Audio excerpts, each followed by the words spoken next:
Hello বন্ধুরা, আজকে আমি একটা নতুন রান্নার রেসিপি নিয়ে এসেছি। চিংড়ি মাছ ভাপা।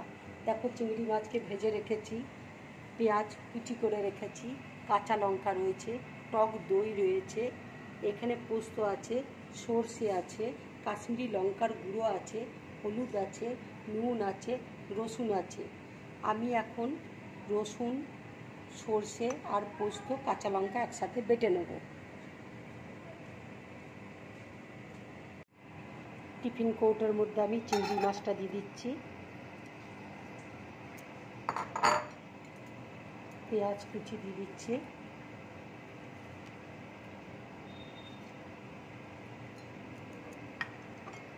মশলাটা দিয়ে দিচ্ছি, সর্ষে পোস্ত বাটা আর রসুন বাটা,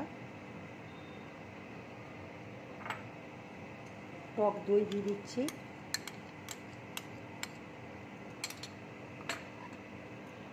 একটু হলুদ দিয়ে দিচ্ছি, একটু নুন দিয়ে দিচ্ছি আন্দাজ মতো, একটু কাশ্মীরি লঙ্কার গুঁড়ো দিয়ে দিচ্ছি রঙের জন্য, সর্ষের তেল দিয়ে দিচ্ছি,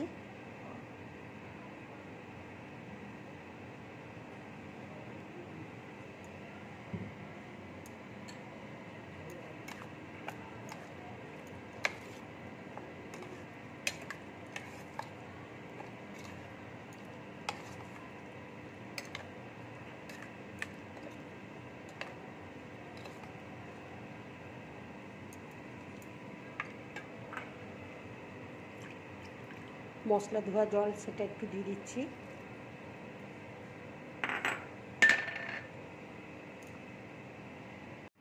এবার আমি কাঁচা লঙ্কাটা দিয়ে দিচ্ছি,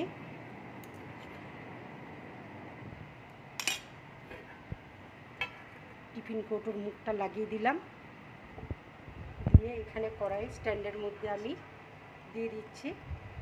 এটা 10 মিনিটের জন্য আমি ভাপাতে দিলাম। এটা লো ফ্লেমে রাখবে গ্যাসটা। এবার আমি ওর দিয়ে ঢাকা দিয়ে দিচ্ছি।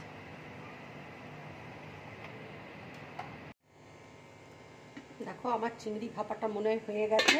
এবার আমি গ্যাসটা অফ করে দিচ্ছি।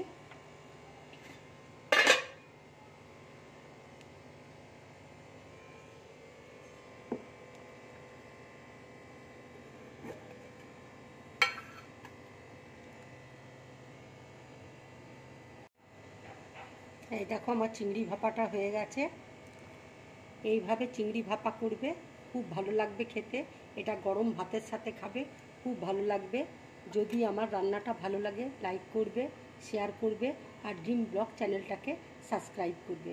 নমস্কার।